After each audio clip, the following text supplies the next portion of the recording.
A flat chord. Okay, and this one we're going to take our, you can take your G form up 1 fret and bar, but it took me a lot of practice to get that. And when I do my G form as a movable form, I usually shorten it this way. I mute the high E string with my pinky finger of the picking hand. I just touch the string while I'm strumming, and that way I can use this form. I've got the root here, I've got the third, and then I'm barring 3 strings and I'm muting the high E. And there's my A flat.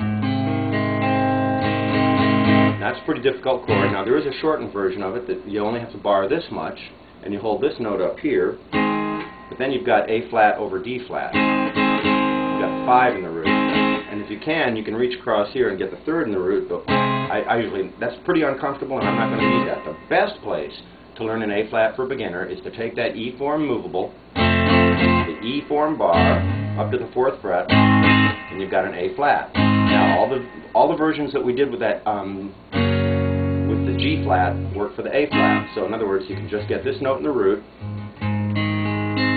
or you can bar it and get all 6, or you can just hold these 2 over here. And again, the way to practice that chord is to get the 3 notes that are fretted with the weak fingers, and then practice putting that up and down. Now it won't sound like music, okay, but when you're practicing putting that up and down, you're building the strength, and if you practice it at the 5th fret, it doesn't sound quite so bad.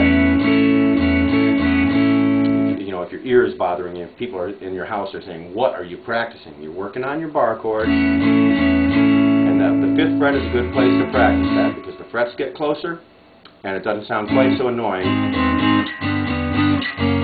as it does at some of the lower frets.